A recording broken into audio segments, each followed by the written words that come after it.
মসজিদ কমপ্লেক্স, পাগলা মসজিদ।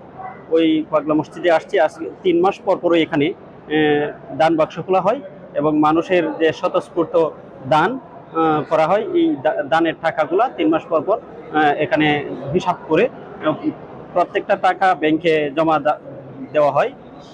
আসলে এখানের যে দানকৃত টাকাগুলা আসে, আমি যতটুকু জানি, ওই দিন আমি ডিসি সাহেবের সাথে কথা বলছিলাম, তিনি বলছিল আমাকে এটাই, যে এখানের টাকাগুলা সম্পূর্ণই এই মসজিদের যে ফান্ড, ওই ফান্ডে জমা হয়। আগামী কিছুদিনের মধ্যেই তারা আমাকে জানাইলো যে মসজিদের একটা দৃষ্টিনন্দন কমপ্লেক্স তারা করতে চাচ্ছে, আর ওই জন্যই টাকাগুলো আপাতত জমা রাখছে। এর আগে তারা কিছু টাকা বিভিন্ন মসজিদ মাদ্রাসায় দান করতো, এখন দানটা আপাতত বন্ধ রাখছে।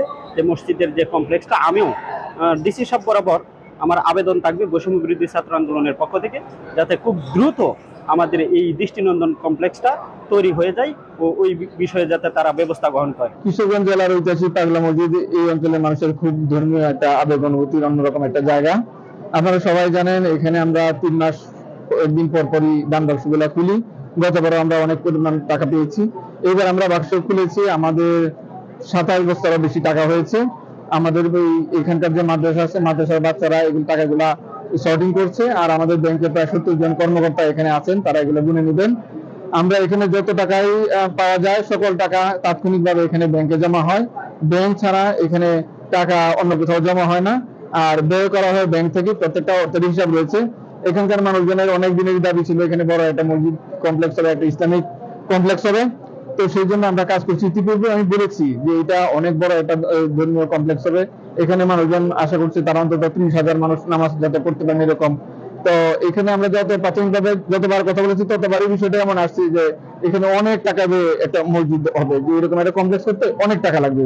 তো এই ধরনের ব্যয় করে এই কমপ্লেক্স নির্মাণের অভিজ্ঞতা কিন্তু আমাদের কারো নাই। তো এই জন্য আমরা কনসালটেন্ট নিয়োগের জন্য, পরামর্শ নিয়োগের জন্য এর আগেও সার্কুলার দিয়েছিলাম, সেটা চূড়ান্ত পর্যায়ে রয়েছে, এটা আমরা আগে বলেছি। তো পরামর্শ নিয়োগ শেষ হলেই এটাতে আমাদের মসজিদের মূল ডিজাইন হবে। তো আপনারা সবাই আমাদের পাশে থাকবেন। আপনাদের সম্মুখেই এখানে টাকা গণনা হচ্ছে, বাক্স খোলা হয়েছে। আজকে হয়তো দিন প্রতি সারাদিন হয়তো সময় লাগবে। তো আমরা আশা করছি গতবারের ন্যায়, বরাবরের ন্যায় এইবারও মানে একটা রেকর্ড পরিমাণ টাকা পাবো। আপনাদের এই পর্যন্ত কত টাকা আছে? আপনাদের দানের টাকা টোটাল কত টাকা? আসলে দানের টাকা টোটাল এই মুহূর্তে আমার বলা কঠিন, যে এটা ব্যাংক হিসাব দেখেই বলতে হয়। আর এই সবকিছুর স্বচ্ছতা আছে এখানে, কোনো মানে স্বচ্ছতার বাইরে 1 টাকাও খরচের কোনো সুযোগ নেই। আর যে পরিমাণ টাকা আমাদের কাছে আছে, আশা করছি মসজিদ কমপ্লেক্স নির্মাণ কাজ শুরু করার জন্য সেটা যথেষ্ট। আমরা হয়তো শুরু করতে পারবো, হয়তো শেষ হয়তো হবে না।